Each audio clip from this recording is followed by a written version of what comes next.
I am delighted to have this opportunity to talk to so many of the salespeople who help our economy grow and help keep the American dream alive for millions of Americans. In America, if you work hard and play by the rules, if you take responsibility for yourself and your family, you should have all the opportunity you need for a better future. That's America's basic bargain. It's what I work to promote as president, and it's what the work of direct selling helps to promote each and every day. You strengthen our country and our economy not just by striving for your own success, but by offering opportunity to others. You're also part of a global movement that promotes enterprise and rewards individual initiative, and you've seen remarkable growth both at home and abroad. Last year, there were more than 7 million Americans in the direct sales industry. An average of 69,000 new distributors and salespeople join your industry every week. In addition to providing opportunity, you build our American community. Americans from every walk of life, every race, every creed are seizing the opportunities of direct sales. More than 300,000 of you are over the age of 65. More than 500,000 of you have some kind of disability. 3/4 of you are women, trying to strengthen your families and raise strong children without the fear that a glass ceiling will hold you down. In a very real way, your work promotes our values all around the globe. There are now more than 21 million direct salespeople worldwide doing business in 125 countries. I've followed your industry's growth for years now, and even I was amazed to learn that there are more than 100,000 direct salespeople in Russia and over 600,000 in China. But we need even more of the kind of opportunity direct selling represents. Your industry gives people a chance, after all, to make the most of their own lives. And to me, that's the heart of the American dream. I thank you for keeping it strong, for so many millions of people, and for expanding it to more people every day. Thank you for your work. God bless you, and God bless America. All right, let's get down to business to defeat the Huns. It's interesting that I try to cram both the Napoleon Hill situation and the MLM in the US segment into one. And all it did was I was going to either have a video running too long, or I would have lost too many details if I tried to make it shorter. Or it would have been too scripted. And I do prefer to just shoot from the hip, speak my mind and heart, because it's the most organic. Now, let's go into MLMs being legal. Yes, multi-level marketing, pyramid schemes are legal. There were attempts to isolate pyramid schemes back in the late 70s, around a time when MLMs were running amok, like you were talking about Tupperware and similar things to that. Amway, which was originally Herbalife, was one of them. And prosecutions came around and they were able to shut down two of the biggest ones. The one that did survive was Amway. Before I get into Amway, I want to point out that in true business, there are limits. And I experienced this both in startups, in agencies, and corporations. When you stick true to the way business and trade and markets work, you get a really good sense of reality and its possibilities. But the problem with business cults like MLMs is that they operate on an infinite chain. And ultimately, MLMs are composed of two specific chunks, thanks to the analysis of Robert Fitzpatrick, who's been a long-term MLM researcher. One aspect is prosperity thinking, which, thanks to Napoleon Hill, you just got set up to accepting, amongst other, good feeling self-help leadership guru stuff out there. But I really want to target the Think and Grow Rich and The Secret, because those have been two strong elements for people to inevitably become manipulated by. So prosperity thinking is one. Calculated trap is the other aspect of MLMs. And that part is based on psychological manipulation formulas that are exercised against you. So they take human patterns, which I myself as UX designer have studied. They take dark paths and they use it in their favor. As a UX designer, I am oftentimes against dark paths.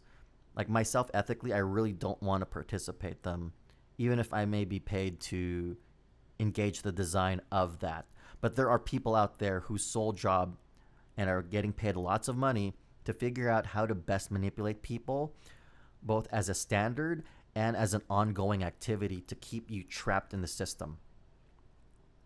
So between the 1960s and into the 1980s, anyone that spoke against pyramid schemes, Ponzi schemes, and MLMs were oftentimes classified as someone that was a conspiracy theorist, anti-capitalist, anti-business, against entrepreneurship, or hate people who succeed.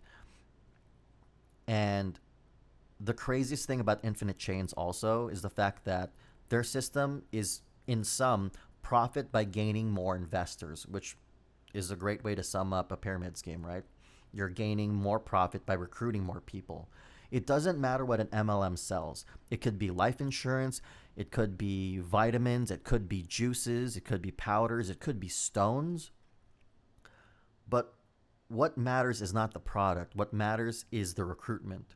And that's how MLMs, pyramid schemes, Ponzi schemes end up making money. Now, Amway Corporation, getting back to that, being the surviving pyramid scheme, pyramid company, the case against them was dropped thanks to President Gerald Ford at the time, because he's actually, in association with the leaders of Amway. And it's funny because they also had a relationship with Ronald Reagan, who would become president later. And that'll come up. So after a 1979 ruling backed by the presidential administration at the time, the FTC would be shut down for 12 years, paralyzed against doing anything against pyramids. Well, over time, those pyramid companies were relabeled to multi-level marketing. Yes, multi-level marketing was branded in the United States. Now, to date, there's no single statute that the U.S. government can use to prosecute these pyramids, these MLMs. And anytime the Federal Trade Commission does pursue an MLM, you ultimately just get a slap on the wrist or a warning. They get tried in court, or they get, they get accused of deceptive business practices. But Robert Fitzpatrick, again, mentions that the only effective way to combat MLMs is if they get tried, if they get prosecuted as a criminal in court, not through the FTC, because FTCs don't process criminal cases. So with that in mind, Amway is still the top MLM company, but they're also really strong in politics. Now, when I say that, this goes to Ronald Reagan. In 1982, Ronald Reagan spoke at an Amway conference and was broadcasted on television, and called MLMs the capitalism of America. Now, at that time, you can imagine, compared to now, there is a limited set of exposure to truth and knowledge across the nation. So we're taking everything on face value. This is very similar to when we only had radio and War of the Worlds was broadcasting and people thought that it was a real thing, but not realizing until later that it was a radio play. So with this in mind, the effect of Ronald Reagan, a public leader, speaking and justifying MLMs, really created a lasting impression on Americans across, the nation. And in later cases, you got an endorsement from George W. Bush for MLMs like PHP Agency, which is an insurance company, and Bill Clinton, who endorsed MLMs under the label of direct selling, which I think I'll show the video either beginning or after, whichever.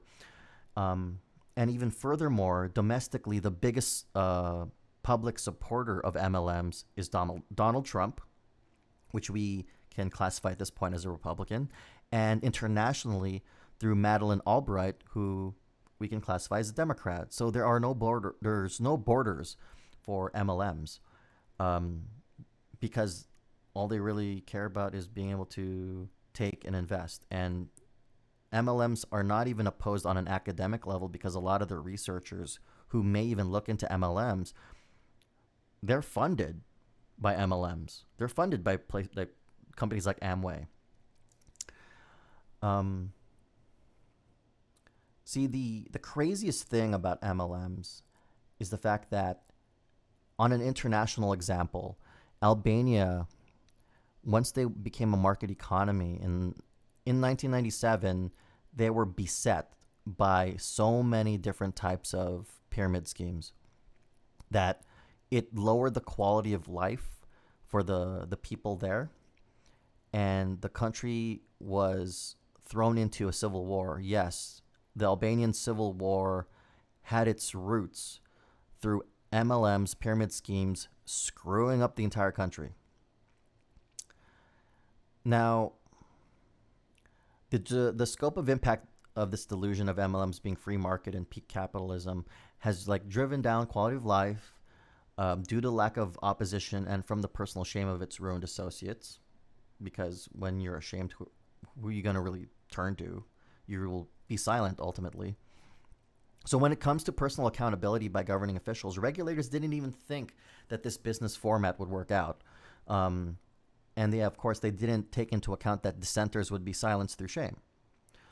And the mass profits would ultimately be the power which cut the regulators off from doing anything. So there's no power base among the victims of MLMs. There's no spokesperson. There's no political voice. Amway is loaded with professional lobbyers and lawyers with an expertise in diversion. So there's no accountability by MLMs for what they say. So your only real solution individually is if you desire to generate your own revenue and power, which is to develop an honest business. And to develop an honest business, you have to be aware of what are the dishonest ones. With that said, thank you for tuning in, and I'll catch you later with the next segment, and be careful out there. Thank you for watching. If you appreciate this message, please like, share, and subscribe, as that will help bring this video to a broader audience and support this channel. With that said, I'll catch you guys later.